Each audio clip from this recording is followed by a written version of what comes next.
তুমি যদি মডিফায়ারে 5-এ 5 পেতে চাও, আজকের ভিডিওটি তোমার জন্যই। আজকের এই ভিডিওতে আমরা মডিফায়ার সম্পর্কে A to Z বিস্তারিত জানবো। অর্থাৎ এখানে যা পড়াবো এর বাইরে কোনো কিছু তোমাকে জানতে হবে না। তুমি যদি এগুলাকে ভালো করে জানতে পারো, তুমি মডিফায়ার একদম ফুল মার্কস পাবা। আসো আমরা ভিডিওটা শুরু করে দিই।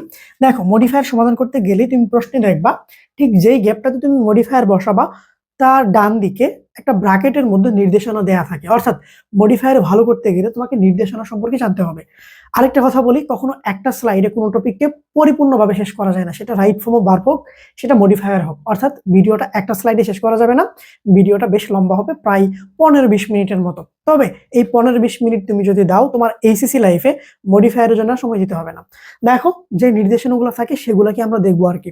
তোমাকে যদি কখনো বলে যে প্রি মডিফাই দ্য নাউন অথবা post modify the noun, Bangla কথা বুঝো, প্রি মডিফাই বলুক আর পোস্ট মডিফাই বলুক, শেষে গিয়ে যদি নাউন কথাটা থাকে, কি থাকে বলো, নাউন কথাটা থাকে, তার মানে তোমাকে সেখানে একটি অ্যাডজেক্টিভ বসাতে হবে। কি বসাতে হবে?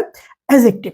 এখন তোমরা যারা অ্যাডজেক্টিভটাকে চিনো না বা বুঝতে পারো না, আমি তোমাকে বলি সেইখানে কি কি তুমি দিতে পারো। দেখো, তুমি সেইখানে দিতে পারো কোনো ভালো একটা কথা অথবা কোনো মন্দ একটা কথা, সেই নাউনটা, বাকিতে একটা নাউন থাকবে, সেই নাউনটা যদি ভালো হয় ভালো কথা বলবা, মন্দ হলে মন্দ কথা বলবা, অথবা তার একটা গুণের কথা বলবা, অথবা তার একটা পরিমাপ দিবা, একটু, বেশি, অল্প, 1 2 3 4 এরকম, সেটা অর্থ অনুযায়ী আর হচ্ছে প্যাসেজের কনটেক্সট অনুযায়ী। যেমন দেখো, এখানে বলতেছে newspaper place a very dash role in modern civilization. নির্দেশনা কি দেওয়া আছে দেখো তো, প্রি মডিফাই দ্য নাউন। এই যে নাউনকে মডিফাই করতে বলতেছে, তার মানে কি তোমাকে অ্যাডজেক্টিভ দিতে হবে। এখন অ্যাডজেক্টিভ তুমি কেমন দিবা সেটা দেখবা, নাউনটা কেমন। দেখো, নিউজ পেপার সম্পর্কেই তো তথ্যটা দিতে বলতেছে, তাই না? দেখো, রোল হচ্ছে নাউন, ভূমিকা। এখন এই যে নিউজ পেপারের ভূমিকাটা কেমন, ভালো নাকি মন্দ? নিশ্চয়ই ভালো। সো তুমি এখানে একটা ভালো কথা দিতে পারো। তুমি কি দিতে পারো? তুমি দিতে পারো সিগনিফিকেন্ট, তুমি দিতে পারো প্রমিনেন্ট, তুমি দিতে পারো ইম্পর্টেন্ট। আমি বলি কি, মডিফায়ারে সবসময় চেষ্টা করবা সহজ শব্দ দিয়ে ফিল আপ করে দিয়ে আসতে। একইভাবে কমপ্লিটিং সেন্টেন্সও কখনো পেঁচাবা না, কঠিন শব্দ লিখতে যাবা না। লিখতে গেলে হবে স্পেলিং ভুল, তখন দেখবা হচ্ছে যে মার্কস দিচ্ছে না। অর্থাৎ প্রি মডিফাই বা পোস্ট মডিফাই যদি নাউন বলে, তুমি একটা অ্যাডজেক্টিভ দিবা। অ্যাডজেক্টিভ গুলো কেমন হবে? এই যে ভালো কথা বলবা, একটা মন্দ কথা বলবা, বা তার একটা গুণের কথা বলবা, বা তার পরিমাপ, মানে পরিমাপ সূচক একটা কথা বলবা। মূল কথা হচ্ছে নাউন সম্পর্কে তুমি অতিরিক্ত একটু তথ্য দিয়ে দিলে হয়ে যাবে। হ্যাঁ, বিশেষ করে তুমি প্রশ্ন করতে পারো কেমন অথবা কত, এই দুইটা দিয়ে প্রশ্ন করলে উত্তরগুলো পেয়ে যাবা। যেই কথাগুলো তোমার কাছে ইজিয়েস্ট মনে হয় সেটাই মনে রাখবা। এগুলো মনে রাখতে পারো, বা আমি শেষে যেটা বললাম সেটাকে মনে রাখতে পারো। আসো, তারপরে দেখো, তোমাকে অনেক সময় বলবে প্রি মডিফাই বা পোস্ট মডিফাই কথাটা থাকবে এবং শেষে গিয়ে নাউন না থেকে থাকবে ভার্ব। কি থাকবে? ভার্ব থাকবে। এর আগে কিন্তু নাউন ছিল, এখানে কি দিছে? ভার্ব দিয়ে দিছে। বুঝতে পারছো? ওইখানে যে নাউন ছিল আমরা অ্যাডজেক্টিভ দিছিলাম, কারণ হচ্ছে নাউনকে শুধু অ্যাডজেক্টিভে মডিফাই করতে পারে। আর যখন তোমাকে বলবে ভার্বকে মডিফাই করতে, তখন তোমাকে একটা অ্যাডভার্ব দিতে হবে। এখন ভাই আমি অ্যাডভার্ব চিনি না, তোমার জন্য সহজ একটা কথা লেখা আছে, দেখো তো, যে কিভাবে কাজ করে সেটা বলবা। এইটা কেমনে বলবো ভাই? ওকে, সেটা বুঝতে গেলে আমাদেরকে বুঝতে হবে যে কাজ করে যে শব্দটা, সেটাকে খুঁজে বের করা। যেমন দেখো, এখানে one should read newspaper dash, okay, এটা কেটে দিলাম। হ্যাঁ, ধরো এই পর্যন্তই বাক্যটা, one should read newspaper, এই পর্যন্তই বাক্যটা। পোস্ট মডিফাই দ্য ভার্ব, এই যে মডিফাইকে ভার্বকে মডিফাই করতে বলতেছে, তুমি তো বুঝে গেছো যে ভার্বকে মডিফাই করতে বলে একটা অ্যাডভার্ব দিতে হয়। কিন্তু যারা অ্যাডভার্বকে চিনো না, তাদের জন্য টেকনিকটা হচ্ছে যে কিভাবে কাজ করে সেটা বের করবা। ওকে, এই বাক্যে ভার্ব কোনটা দেখো তো, মুডাল হচ্ছে, শুড হচ্ছে মুডাল ভার্ব। এই যে শুড হচ্ছে একটা মুডাল ভার্ব। হ্যাঁ, মুডাল ভার্ব না, মেইন ভার্বটাকে খুঁজে বের করবা। মেইন ভার্ব কোথায় থাকবে? এই মুডাল ভার্বের পরে যেটা থাকবে সেটা মেইন ভার্ব, অথবা মুডাল ভার্ব ছাড়াও যে ভার্বটা থাকবে সেটা কি? Main verb. মুডাল ভার্ব যে প্রত্যেকটা বাক্যে থাকবে বিষয়টা তো এমন না, যদি না থাকে সেখানে মেইন ভার্বটাকে খুঁজে বের করে প্রশ্ন করবা। এখানে রিড মানে কি বলতো? রিড তো হচ্ছে মেইন ভার্ব, তাই না? রিড মানে কি? রিড মানে হচ্ছে পড়া। পড়া। তুমি এখন প্রশ্ন করো কিভাবে পড়বে, কিভাবে পড়া উচিত, কিভাবে কিভাবে দিয়ে প্রশ্ন করো। প্রতিদিনই পড়া উচিত তুমি বলতে পারো, সো তুমি কি দিতে পারো? Regularly, regularly. হ্যাঁ, অথবা তুমি বলতে পারো যে নিউজ পেপার মনোযোগ দিয়ে পড়া উচিত, অ্যাটেন্টিভলি, তাই না? এরকম তুমি দিতে পারো ডেইলি। অর্থাৎ তুমি কিভাবে দিয়ে প্রশ্ন করে যে উত্তরটা পাবা সেটাই দিয়ে দিবা। বুঝতে পারছো? দেখো, মডিফায়ারে কিন্তু একজনের সাথে আরেকজনের উত্তর মিলবে না, এটা খুবই স্বাভাবিক। উত্তর ভিন্ন ভিন্ন হবে ম্যাক্সিমাম টাইম ক্ষেত্রে। আবার দেখো, তোমাকে অনেক সময় বলবে ইউজ এ কোয়ান্টিফায়ার। যদি কোয়ান্টিফায়ার বলে, কোয়ান্টিটি মানে কি বলো তো? পরিমাপ। অর্থাৎ এই পরিমাপ সূচক একটা শব্দ দিয়ে দিবা। বুঝতে পারছো? এই পরিমাপ সূচক শব্দগুলো দেখো এখানে দেয়া আছে, এখানে যা দেয়া আছে এর বাইরে লাগে না। যেমন দেখো মেনি, মেনি মানে প্রচুর বা অনেক, এটা হচ্ছে কাউন্টেবল নাউনের জন্য। আবার দেখো মাছ, মাছ মানে অনেক, এটা আনকাউন্টেবল নাউনের জন্য। আবার তুমি যখন কিছু বোঝাবা কিছু, তখন সাম দিবা। একইভাবে ভেরিয়াস কখন দিবা? বিভিন্ন বুঝাইতে, বিভিন্ন ধরনের মানুষ বুঝাইতে বা বিভিন্ন ধরনের প্রতিষ্ঠান, যে কোনো অর্থে আর কি, তাই না? তারপর দেখো সেভারেল মানেও এই সামের মতোই কতিপয়। সেই সাথে তুমি দেখো হচ্ছে ফিউ থাকতে পারে, এফিউ থাকতে পারে, লিটিল থাকতে পারে, এ লিটিল। এই কাহিনীগুলো তোমাকে বলি, আগে সেভারেল পর্যন্ত বোঝো, তারপর হচ্ছে 1 2 3 4 এইটাকে বোঝো। 1 2 3 4 এরাও কোয়ান্টিফায়ার। এখন ফিউ, এফিউ, লিটিল, এ লিটিল এটা খুব কম আসে, খুব কম আসে। তবে এদের মধ্যে কাহিনীটা কি বলতো?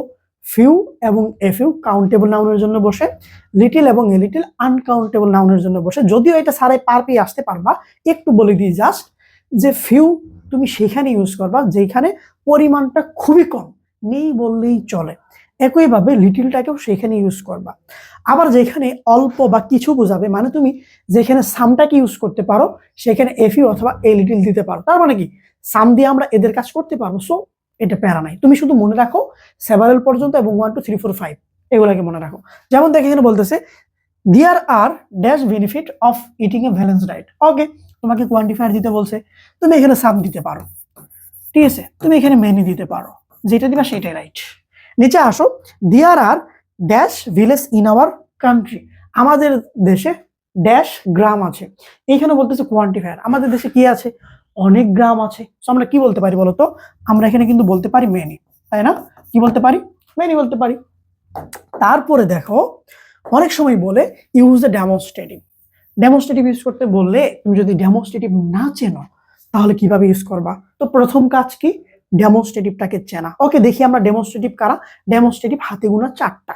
দেখো দিস এবং হচ্ছে দিস, দ্যাট এবং হচ্ছে দোস, এই 4টা। এখন এই 4টার মধ্যে পার্থক্য কোথায়? একটু পার্থক্য আছে, অবশ্যই আছে, তোমরা দেখতেই পাচ্ছ এখানে। প্রেজেন্ট টেন্সে এই উপরের 2টাকে নিবা, প্রেজেন্ট টেন্সে। আবার পাস্ট টেন্সে নিচের 2টাকে নিবা। এটা হলো প্রথম পার্থক্য। তবে এর মধ্যে আরো পার্থক্য আছে, কিভাবে দেখাই? এই যে দিস দেখতে পাচ্ছ আর দ্যাট দেখতে পাচ্ছ, এরা সিঙ্গুলারের সাথে যাবে। তাহলে বাকি 2টা কার সাথে যাবে? প্লুরালের সাথে। ওকে, আসো দেখো এখানে বলতেছে dash substance is found in the water of the tubewell. তোমাকে বলতেছে ইউজ এ ডেমনস্ট্রেটিভ, তোমাকে ডেমনস্ট্রেটিভ ইউজ করতে বলতেছে। দেখো এখানে কি আছে? ইজ আছে, ইজ কিন্তু প্রেজেন্ট টেন্সে, তাই না? এম ইজ আর প্রেজেন্ট টেন্সে। তার মানে কি আমরা নিচের 2টাকে বাদ দিব, এখন মাথা থেকে আউট করে দিব, উপরের 2টা নিয়ে চিন্তা করব। আবার দেখো সাবস্টেন্স হচ্ছে সিঙ্গুলার, তার প্রমাণ কি? এই যে ভার্ব হচ্ছে সিঙ্গুলার। তাহলে এই 2টার মধ্যে কাকে নিব? নিশ্চয়ই আমরা এটাকে নিব, দিসকে নিব। সো এইভাবে চিন্তা করে করে বসাইতে হবে। মনে রাখবা এখান থেকে 1 মার্ক কমন পাওয়া যায়, থাকেই। সেই সাথে দেখো এইটা আরো বেশি গুরুত্বপূর্ণ, প্রত্যেকটা বোর্ডে তুমি পাবা ইউজ এ পসেসিভ কেস অথবা ইউজ এ পসেসিভ কেস। কথা নাও থাকতে পারে, থাক বা না থাক, যদি বলে ইউজ এ পসেসিভ, এই শব্দগুলোকে নিয়ে চিন্তা করবা।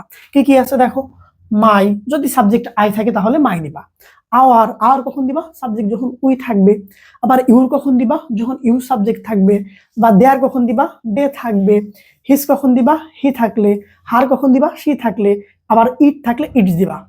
এখন দেখো এগুলার বাইরেও কিন্তু অন্য কিছু থাকতে পারে, যেটা মিনিং অনুযায়ী আমাদেরকে বসাইতে হবে। ধরো আই নাই, কিন্তু দেখা যাচ্ছে আমাদেরকে মাই বসাতে হচ্ছে। উই নাই, আমাদেরকে আওয়ার বসাইতে হচ্ছে। সেটা অর্থ অনুযায়ী আমাদেরকে দেখতে হবে। যেমন এখানে দেখো বলতেছে but it is a matter of great regret that, এটা দুঃখের বিষয় যে ড্যাশ ফুড ইজ বিং অ্যাডাল্টারেড। দেখো ইউজ পসেসিভ, এই যে তোমাকে পসেসিভ ইউজ করতে বলতেছে। এখানে দেখো তো আই উই মাইটাই কিচ্ছু নাই, তাই না? তো এখানে আমাকে একটা বসাইতে হবে না পসেসিভটা, তুমি বাংলা অর্থ করো। এই যে মানে কি আমাদের খাদ্যগুলাকে ভেজাল করা হচ্ছে। কাদের? আমাদের খাদ্যগুলাকে ভেজাল করা হচ্ছে। তো আমরা এখানে কি দিতে পারি? আওয়ার দিতে পারি। কি দিতে পারি বলো? আওয়ার দিতে পারি। এই দেখছো এইরকম একটা অর্থ অনুযায়ী পসেসিভটাকে বসাই দিলেই উত্তরটা কিন্তু হয়ে যাচ্ছে। তারপরে আসো দেখো এখানে মাথাটা একটু ঠান্ডা করো, বুঝতে হবে। দেখো তুমি আর্টিকেল চিনো না? চেনো। ডেমনস্ট্রেটিভ চিনো না? আমি একটু আগেই পড়াইলাম। দেখো তো পসেসিভ চিনো না? পসেসিভ তোমাকে আমি পড়াইলাম। কোয়ান্টিফায়ার চেনো না? প্রথম স্লাইডের দ্বিতীয় স্লাইডই মনে ছিল বা তৃতীয় স্লাইডে ছিল কোয়ান্টিফায়ারটা, ছিল না? ছিল কিন্তু। অর্থাৎ তুমি আর্টিকেল চিনো, ডেমনস্ট্রেটিভ চিনো, পসেসিভ চিনো, কোয়ান্টিফায়ারও চিনো। তোমাকে যদি বলে কোয়ান্টিফায়ার ইউজ করতে, কোয়ান্টিফায়ার ইউজ করবা। তোমাকে হচ্ছে যদি ডেমনস্ট্রেটিভ বলে ডেমনস্ট্রেটিভ ইউজ করবা, পসেসিভ বলে পসেসিভ ইউজ করবা, আর্টিকেল বলে আর্টিকেল ইউজ করবা। কিন্তু যদি বলে বসে যে ইউজ এ ডিটারমিনার, দেখো তোমাকে এই চারটা নাম মেনশন করে নাই, বলে দিছে ইউজ এ ডিটারমিনার, তখন তুমি কি করবা জানো, এই চারটাকে ইউজ করতে পারবা। যখনই বলবে ইউজ এ ডিটারমিনার, তখন তুমি মাথায় নিয়ে আসবা ও হয় আর্টিকেল অর্থ অনুযায়ী, হয় ডেমনস্ট্রেটিভ, না হলে পসেসিভ অথবা কোয়ান্টিফায়ার, যেটা অর্থ অনুযায়ী যায়। অর্থাৎ ডিটারমিনার হচ্ছে এই চারটা জিনিস। তবে এর বাইরে অনেক ডিটারমিনার আছে, তোমরা মডিফায়ারের জন্য এই চারটা বললেই এনাফ, মোর দেন এনাফ। দেখো এখানে কি বলে, উই ভিজিটেড ড্যাশ ভিলেজ। দেখো তুমি কি দিতে পারো, এখানে তুমি দিতে পারো আর্টিকেল থেকে দিতে পারো এ ভিলেজ, আমরা একটা ভিলেজ ভিজিট করছি। আবার তুমি এখানে দিতে পারো উই ভিজিটেড দিস, দিতে পারো তুমি ওই গ্রামে গিয়ে বললা যে উই ভিজিটেড দিস ভিলেজ, আমরা এটাকে কি করছিলাম, ভিজিট করছিলাম। বা তুমি দ্যাট দিতে পারো, ঠিক আছে। আবার দেখো পসেসিভ থেকে কি দিতে পারো, উই ভিজিটেড মাই ভিলেজ, তুমি দিতে পারো উই ভিজিটেড আওয়ার ভিলেজ। অর্থ অনুযায়ী দিবা, এই অর্থটা ডিপেন্ড করবে কোথায়, তোমার যে পেসেসের যে কন্টেস্ট থাকবে সেইখানে। ওকে, দেন আসো, Kazi Nazrul Islam is one of dash best point, use a determiner. দেখো মনে রাখবা এখানে কি আছে, সুপারলেটিভ ডিগ্রি। সুপারলেটিভ ডিগ্রি থাকলে তো শুধু দাই বসে, আর তো কেউ বসে না, তাই না? সো এখানে দাটাই বসবে এরকম করে। ওকে, তারপরে আসো, যদি বলে use a noun adjective. Noun adjective মানে হচ্ছে তোমাকে আরেকটা নাউন বসাইতে হবে। কাহিনী কি জানো, কাহিনীটা তোমাকে বলি, যে এই যে এজেক্টিভ থাকে আগে, এজেক্টিভের পরে থাকে নাউন, বুঝতে পারছো? যেমন হচ্ছে গুড গার্ল, আমি লিখলাম, হ্যাঁ দেখো এই গার্লটা হচ্ছে নাউন, গুডটা হচ্ছে অ্যাডজেক্টিভ, অর্থাৎ নাউনের আগে যে থাকে সে অ্যাডজেক্টিভ হয়। এখন দেখা গেল যে নাউনের আগে আরেকটা নাউন আছে, হ্যাঁ এইটাও নাউন এইটাও নাউন, এই যে প্রথম যে নাউনটা আছে বা নাউনের আগে যে নাউনটা আসে সেটা অ্যাডজেক্টিভ হয়ে যা, তার নাম হয় নাউন অ্যাডজেক্টিভ। তার মানে কি, তোমাকে নাউন অ্যাডজেক্টিভ দিতে বলে তুমি কি দিবা, একটা নাউন দিবা। যেমন দেখে এখানে ঢাকা ইউনিভার্সিটি, ঢাকা একটা নাউন, ইউনিভার্সিটি একটা নাউন, এই ইউনিভার্সিটিটাকে ঢাকা বসে না, এই ঢাকাটাই নাউন অ্যাডজেক্টিভ। অর্থাৎ ইউনিভার্সিটি থাকলে তুমি ঢাকা বসাইতে পারো, চট্টগ্রাম বসাইতে পারো, রাজশাহী বসাইতে পারো। আবার দেখো গার্মেন্ট প্রোডাক্ট, গার্মেন্টও নাউন প্রোডাক্টও নাউন, এই যে প্রোডাক্টের আগে গার্মেন্ট বসছে, এই গার্মেন্টটা নাউন অ্যাডজেক্টিভ। এইখানে একটা এক্সাম্পল দেখো, every student has a dash card, প্রত্যেক স্টুডেন্টের কি আছে, ইউজ এ নাউন অ্যাডজেক্টিভ। তুমি দিতে পারো স্টুডেন্ট কার্ড, তাই না? দিতে পারো না বলো? তুমি দিতে পারো হচ্ছে লাইব্রেরি কার্ড, তুমি দিতে পারো ID card, etcetera etcetera. So noun adjective বলে একটা নাউনকে দিয়ে দিবা। এবং দেখো এইখান থেকে 1 মার্ক 100% কমন, এবং এটা আসলে তুমি পারবাই।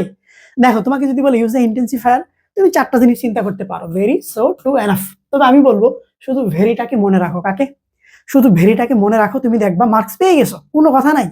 যদি বলে use a intensifier, use N intensifier, তুমি ভেরিটাকে মাথায় রাখো, ভেরিটাকে বসাই দিবা, হয়ে যাবে। যেমন দেখো, it is dash important note, তুমি ভেরি বসাই দাও, it is very important note, হয়ে গেছে, কোনো সন্দেহ নাই, ঠিক আছে। আবার দেখো, walking regularly in the morning is a dash good exercise, তুমি বসাই দাও ভেরি, ভেরি গুড এক্সারসাইজ। অর্থাৎ ইন্টেন্সিফায়ার বললে একটা ভেরিকে দিয়ে দিবা। তারপরে দেখো তোমাকে অনেক সময় বলবে ইউজ ইনফিনিটিভ অথবা ইনফিনিটিভ ফ্রেজ, এইখান থেকে 1 অথবা 2 মার্ক তুমি পাবাই। প্রত্যেকটা বুড়ে গিয়ে দেখবা ইনফিনিটিভ অথবা ইনফিনিটিভ ফ্রেজ অথবা দুইটাই আছে। ইনফিনিটিভ মানে হচ্ছে 2 + V1, আমি যেমনটা এখানে লিখে রাখছি দেখো, ইনফিনিটিভ মানে 2 + V1, ইনফিনিটিভ মানে কি 2 + V1 বা বেস ফ্রম, ঠিক আছে। এই এর সাথে আবার এসিএস যুক্ত করা যাবে না, এইটুকু মনে রাখবা। 2 + V1 মানে হচ্ছে কি বেস ফ্রম। বেস ফ্রম জিনিসটা কি, যার সাথে এসিএস কোনো কিছু যুক্ত করা যায় না, শুধু ভার্বটা বসে, আইএনজি করা যায় না, আবার ইডিও করা যায় না। আবার ইনফিনিটিভ ফ্রেজ কোনটা, ইনফিনিটিভ ফ্রেজ হচ্ছে এই যে 2 + V1 দিছো, তারপরে সামথিং, তার মানে কি তুমি সামথিং কথাটা লিখবা না, একটা অথবা দুইটা ওয়ার্ড দিবা অর্থ অনুযায়ী। যেমন দেখো এখানে কি বলতেছে, a third umpire is required dash confusion, use an infinitive, 2 + V1 দিতে হবে। এখন তৃতীয় আম্পিয়ারকে কেন রাখা হয়, কনফিউশন রিমুভ করার জন্য, তাই না? রিমুভ বা ক্লিয়ার তুমি দিতে পারো, টু ক্লিয়ার কনফিউশন। নিচে আসো, we should take proper measure dash, বলতেছে post modify the verb with an infinitive. যখন ইনফিনিটিভ কথা বলে দিবে তার আগে post modify the verb, noun town কি বলছে দেখা দরকার নাই, শুধু মনে রাখবা তোমাকে ইনফিনিটিভ ফ্রেজ বলছে 2 + V1 দিয়ে কি দিতে হবে, একটা বা দুইটা শব্দ অর্থ অনুযায়ী দিতে হবে। দেখো আমাদের নেওয়া উচিত যথাযথ ব্যবস্থা, কি করতে, এখন কনটেক্সটের অর্থ অনুযায়ী দিতে হবে, এখানে আমাদের কনটেক্সট নাই, তো আমরা দিতে পারি, কি দিতে পারি বলতো, টু সলভ ইট অথবা টু সলভ দ্য প্রবলেম। দেখো টু সলভ হচ্ছে ইনফিনিটিভ, এইটা দিয়ে ফ্রেজ হয়ে গেছে, এই হচ্ছে কাহিনীটা। ওকে, তারপরে দেখো তোমাকে অনেক সময় বলে যে ইউজ অ্যান অ্যাপোজিশন। অ্যাপোজিশন জিনিসটা আসলে কি, অ্যাপোজিশনটা হচ্ছে সাবজেক্ট বা নাউন বা প্রোনাউন সম্পর্কে অতিরিক্ত তথ্য কোন রকমের ভার্ব ছাড়া, বিশেষ করে ফাইনাইট ভার্ব ছাড়া। কেমন বিষয়টা, আসো তোমাকে এক্সাম্পল দেখাই। দেখো এখানে বলতেছে কাজী নজরুল ইসলাম, এই কমা দিয়ে আলাদা করা আছে, use apposition was born in 1899। তার মানে কি দেখো তো, অ্যাপোজিশন তুমি ওই বাক্যেই বসাবা বা বসাইতে বলবে যেখানে দেখবে একটা বাক্য পরিপূর্ণভাবে ক্লিয়ার আছে, শুধু অতিরিক্ত তথ্য দিতে হবে। কি সম্পর্কে? এই নাউন সম্পর্কে বা এই প্রোনাউন সম্পর্কে। তুমি এই নাউন প্রোনাউন সম্পর্কে অতিরিক্ত তথ্য দাও। কাজী নজরুল সম্পর্কে কি দিতে পারো বলো তো? তুমি দিতে পারো না এ রেবেল পয়েট, এ রেবেল পয়েট। অথবা তুমি দিতে পারো আওয়ার ন্যাশনাল পোয়েট, তুমি দিতে পারো মাই ফেভারিট পোয়েট। শেষ। বুঝতে পারছো? ওকে, এখন আসো, অনেক সময় তোমাকে বলবে যে ইউজ পার্টিসিপল, হ্যাঁ, এর মধ্যে আবার 3টা প্রকার আছে।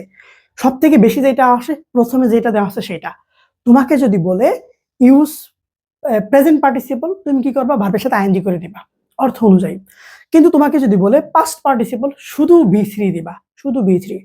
আবার যদি বলে পারফেক্ট পার্টিসিপল, তাহলে হ্যাভিং প্লাস বি3 দিবা, খেল খতম। এইটুকু হচ্ছে কাহিনীটা, হ্যাঁ। তবে সব থেকে বেশি এইটাই আসবে। তোমাকে যদি বলে ইউজ পার্টিসিপল, প্রেজেন্ট পার্টিসিপলটাকে ইউজ করে দিবা।